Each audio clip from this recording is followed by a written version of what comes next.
Our Notre Dame football update with Blue and Gold Illustrated's Tyler Horka. I'm Darren Pritchett. We're on the Blue and Gold YouTube channel and WSBT Radio in South Bend. Now, I'm not willing to say Marcus Freeman has gone to Dan Campbell's level yet, the Lions head coach who seems to go for everything on fourth down, but Marcus is not afraid to be aggressive on offense or even on special teams, and that showed against Georgia Tech. Yeah, who had fake punt that touches the hands of 3 Notre Dame players post-snap? So we're not even counting the long snapper in this. You're counting Davis Sherwood, who's on the Shield team. He takes the direct snap. He flips it to Jaden Harrison, the wide receiver, who flips it back to Jeremiah Love coming around the other way for the old classic reverse. And then all of a sudden, Jeremiah Love is 14 yards past the line of scrimmage for a Notre Dame first down. Who had Tyler Buchner? Now, I think some people actually did have this on their bingo cards, but maybe not in this particular game. Tyler Buchner, same number as Chris Salerno, number 26. Chris Salerno is the walk-on kicker who is the full-time holder for this Notre Dame special teams operation. Tyler Buchner sneaks out there with the same number, takes a snap, puts down a hold, and says, you know what, I'm going to pick this up, and I'm going to turn around my shoulder here, run to the corner, and get another first down for Notre Dame on special teams. So did Notre Dame need those 2 plays to win this ball game? No, but I think it says a lot about Marcus Freeman in that he said in the post-game press conference, and then he said today on Monday, we're just trying to steal some possessions. We're trying to make this a little bit more comfortable of a victory, and that's what it did. Notre Dame didn't score touchdowns after either of those, but they chewed some clock. They got a field goal after one of them. It was Marcus Freeman basically saying, and I think this goes back to another thing that he said in his post-game press conference as well, was somebody literally asked him, did you ever feel like you had this one in the bag? And he said, as a head coach, you never feel like you have this thing in the bag. And lo and behold, he goes and does a couple of fourth down special teams trickery. He's got to sign off on that, but I do want to give credit to Marty Biagi as well, who kind of rebounded. He's taken some fire from fans for, let's face it, Darren, there have been a lot of special teams miscues in the first half of this season. Marty Biagi started the second half of this season with a bang because I thought those decisions were pretty cool and they worked. Well, let's stomp on 2 narratives in regard to special teams. Number 1, Marcus Freeman was not running up the score. That's a ridiculous take. And number 2, the ESPN broadcast was kind of a disaster. They were talking about they're trying to gain style points as an independent. Can we squash that as well? That's just Marcus Freeman seeing an advantage and taking advantage of what Georgia Tech was giving him. Freeman should have stomped on that even harder than he did in his press conference today, because he was asked that directly. And I think it was Tim Priester of Irish Illustrated who asked the question, and he literally used the anecdote of what you said there, Darren.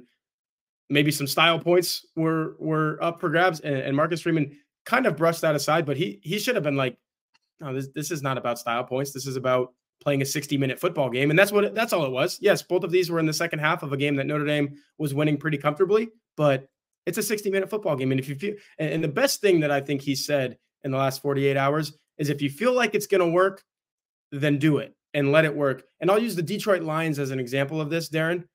Against my Dallas Cowboys a couple of weeks ago, what you thought, emptied the bag of everything that could even remotely be defined as a trick. They threw it out there at AT&T Stadium in Arlington, Texas. But multiple coaches since then, Dan Campbell included, have said that wasn't the full arsenal. We got some more. So there's plenty more where that came from. You'd like to think that Marty Biagi, Marcus Freeman, everyone, they got a little more up their sleeves as well. It's not like they just emptied the bag against Georgia Tech on October 19th or whatever it was. They thought it was going to work in that game, so they did it. And who knows, maybe they got some more things to do in some bigger games down the line as well. Let's talk some Irish defense for a moment. Leonard Moore got the start. He played the boundary corner spot in place of Benjamin Morrison, and he got beat on a deep ball. But you know what? Rod Hurd made a great play to tackle the wide receiver for Georgia Tech.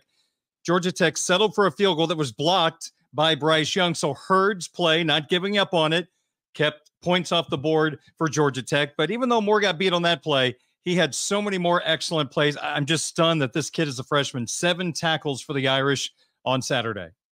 So 2 things are true here about Leonard Moore in that game. Georgia Tech knew that this kid was the one filling in for Benjamin Morrison, and they threw at him 9 times, 5 completed passes. One of those is the ones that you're talking about. But Darren, even when there were completed passes, Leonard Moore was bringing the guy down. He had some help with the Rod Hurd one, obviously. Finishes with 7 tackles. He finds himself around the football. And yes, part of that is Georgia Tech saying, well, we don't want to throw at Christian Gray. He was only targeted 3 times in this game. Let's go at the freshman.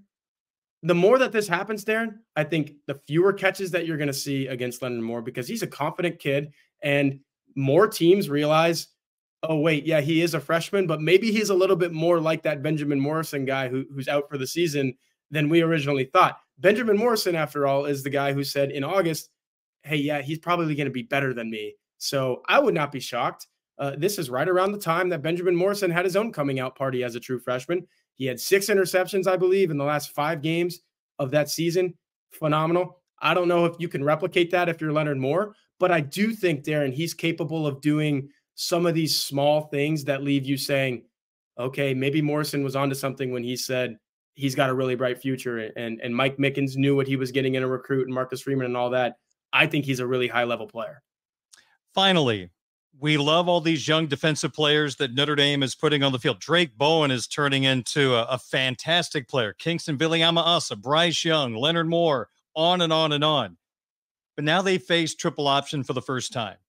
And I'm glad Navy is first before Army, because I think Army is more dangerous. So seeing it once, I think will help them against Army, even though there are different traits between the two offenses. But I think I'm in one of those modes where I feel good, but until I see these young guys handle this, I'll feel more comfortable after they have some success, because this is a tough offense to go up against if you're a young defender.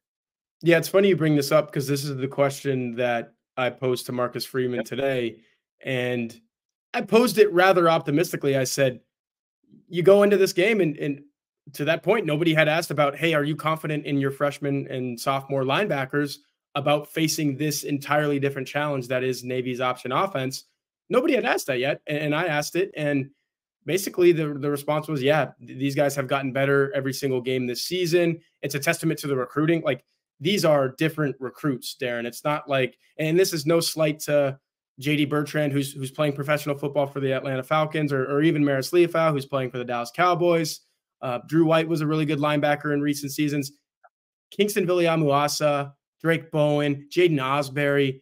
These are different athletes, I think. And that's what has you feeling really good about Notre Dame's chances of being sound in the middle, even against the Navy offense that is operating as well as we've seen this option offense operate in recent seasons. It's these young linebackers kind of, you could see it in real time, figuring out what they need to do. And then this is what Marcus Freeman said himself, allowing their talent and physical tools to take over and make the plays that they're seeing. So it's going to take different eye discipline and different soundness than we've seen from these guys. But everything that we have seen leads you to believe they're going to be ready for it. But as you alluded to, Darren, you don't know for sure until it's, I guess this is a noon game for the first time all season. Let's call it 3:30 or 4 o'clock on Saturday. We will know for sure just how ready a Drake Bowen, a Kingston Viliamu-Asa, and a Jaden Osbury were for the challenge that is Navy's offense.